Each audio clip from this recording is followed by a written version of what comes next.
अस्सलामु अलैकुम वरहमतुल्लाहि वबरकातुहू।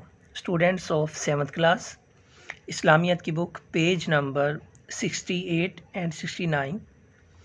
इससे पहले हम इसकी रीडिंग भी कर चुके हैं। एक सेक्शन को मैंने क्लास के अंदर पढ़ा भी दिया था और दूसरे सेक्शन था जिसके लिए क्योंकि वीडियो एक ही अपलोड होगी और जैसा कि मैंने पहले बताया था एक वीक के अंदर आपको 3 लेक्चर सेंड किए जाएंगे इस्लामियात के, क्योंकि 3 दिन आपकी क्लासेस होती थी। तो ग्रुप ए और बी दोनों के लिए एक ही वीडियो होगी। ये है कि जिस दिन आपका लेक्चर बनता है या डेली का क्योंकि बनता है, आपने एक दिन छोड़ के एक दिन काम करना होता था, तो लेकिन ये कि 3 दिन आपको ये लेक्चर सेंड किए जाएंगे। आप डेली बेस के ऊपर या एक दिन छोड़ के एक दिन आप लेक्चर सुने, एक लेक्चर सुन लें। 3 दिन के अंदर 3 लेक्चर आपको सेंड कर दिए जाएंगे।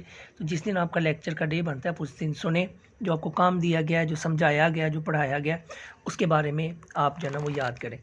तो ये मेहनत की अज़मत और उसके अंदर मेहनत का लुग़वी मीनिंग क्या है और मेहनत कहते किसको हैं, फिर उसवा अंबिया इकराम के इससे पहले जितने भी अंबिया इकराम अल्लाह के रसूल से पहले गुजरे हैं उनका क्या तर्ज़ अमल था वो कैसे उन्होंने मेहनत की और उसमें मेहनत की अज़मत का कौन सा पहलू नुमायाँ होता है। तो इससे रिलेटेड आज की वीडियो में कुछ इसके अंदर पॉइंट्स हैं अहम, उनकी वजाहत करना चाहता हूँ। जैसा कि उसवा अंबिया इकराम है, तो इसके अंदर जितने भी अंबिया इकराम पहले गुज़र चुके हैं, जैसा कि इनके अंदर नाम भी नूह अलैहिस्सलाम, इदरीस अलैहिस्सलाम, दाऊद अलैहिस्सलाम, इब्राहीम अलैहिस्सलाम, याकूब अलैहिस्सलाम, मूसा अलैहिस्सलाम, उनके क्या क्या पेशे थे, उन्होंने मेहनतें की। तो इससे हट के अल्लाह के रसूल सल्लल्लाहु अलैहि वसल्लम की एक हदीस मिलती है, अल कासिबु हबीबुल्लाह, हाथ से कमा कर खाने वाला अल्लाह का दोस्त है। हबीबुल्लाह अल्लाह का दोस्त है। और जितने भी अंबिया इकराम आए हैं, अल्लाह के रसूल सल्लल्लाहु अलैहि वसल्लम ने फरमाया कि वो सब के सब, हर नबी ने बकरियां चराई हैं। गल्लाबानी यानी बकरियां चराना, किसी की बकरियां चराना या अपनी चराना और उनको बाहर लेके जाना, और जैसे बकरियों के चरवाहे होते थे, तो हर नबी ने बकरियां चराई हैं। उसकी हिकमत ये है क्योंकि ये बकरी ऐसा जानवर है कि आप इसको जिस तरफ से रोकेंगे, मिसाल के तौर पर आप बाही लेकर गए हैं इसको कुछ खिलाने पिलाने के लिए, तो साथ किसी की फसल है, आप उधर से इसको रोकेंगे क्योंकि किसी की फसल को तो नहीं आप नुकसान पहुंचवा सकते। आप रोकेंगे, ये जानवर नहीं रुकेगा, 1 बार 2 बार 3 बार, थोड़ी देर बाद फिर आ जाएगा।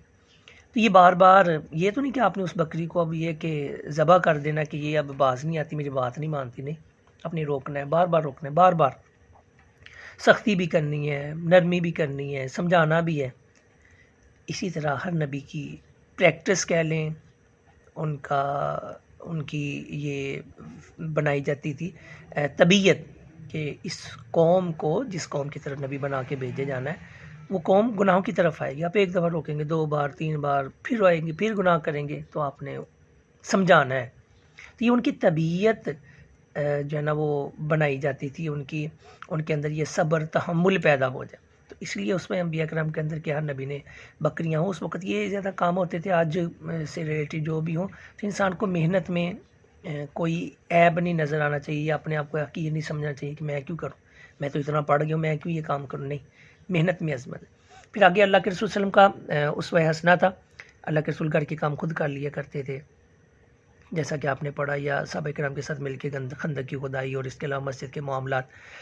फिर सहाबा इकराम कहा जाता है तो उन्होंने भी मेहनत की है।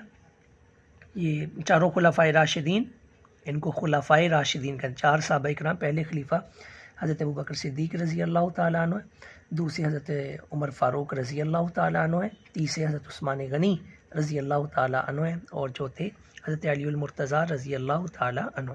तो इन सब के अपने अपने कारोबार या मेहनत थी। फिर हज़रत उम्मुल मोमिनीन, हम सब की माँ, मोमनों की माँ खतीजा रज़ी अल्लाह ताला, वो भी तिजारत करती थी। तो ये सहाबा इकराम का भी तर्ज़ अमल मिलता है। फिर मेहनत के फ़वाइद भी हैं, इंसान मोहताज नहीं होता किसी का, इज़्ज़त नफ्स में इजाफ़ा होता है, इज़्ज़त नफ्स मजरूह नहीं होती। तो इसी तरह फिर नेक्स्ट पेज पे आ जाएँ तो हमें भी चाहिए कि ज़िंदगी का शियार बने, यानी हमें इस सबक से क्या हासिल होता है कि जितनी भी तरक्की याफ्ता कौमें मेहनत के बलबूते पे इज़्ज़त और खुददारी उन्होंने हासिल की है, तो इसलिए हमें चाहिए कि हम भी मेहनत करें। और इसकी एक्सरसाइज मैंने इससे पहले हल करवा दिए। MCQs भी थे इसके अंदर और फिलिंग द ब्लैंक्स थी, वो भी आपकी क्लियर होगी और ये आपका चैप्टर कंप्लीट हो गया। मेरा था कि आज चलें कुछ अहम जो चीज़ें हैं इस चैप्टर के अंदर उनसे रिलेटेड एक बार वजाहत कर दूं, ताकि हर एक के बारे में आपका कंसेप्ट क्लियर हो जाए कि उसवा अंबिया इकराम का क्वेश्चन आए तो पहले जितने भी अंबिया इकराम गुजरे उनके बारे में बातें होंगी। नस्ल के उसवा की बात हो तो अल्लाह के रसूल के बारे में, सहाबा इकराम का तर्ज़ अमल हो तो उसके अंदर सहाबा इकराम के बारे में बताएंगे। तो ये मेहनत की अज़मत, आप इसको अच्छे से रीड करें और क्वेश्चन आंसर इसकी एक्सरसाइज के अंदर जितने भी शॉर्ट क्वेश्चन होते हैं, जैसा कि इस एक्सरसाइज के अंदर 5 शॉर्ट क्वेश्चन हैं, ये आपने याद भी करने हैं, लिखने भी हैं। लॉन्ग क्वेश्चन भी याद करने होते हैं, लेकिन ये चूँकि लिखने होते हैं इसलिए हम लर्न प्लस राइट कह देते हैं कि लिखने भी हैं और याद भी करने हैं। मुझे उम्मीद है कि आप इस चैप्टर को रीड भी करेंगे, इसको समझेंगे भी और क्वेश्चन के आंसर याद भी करेंगे और लिखेंगे। वस्सलामु अलैकुम व रहमतुल्लाहि व बरकातुहू।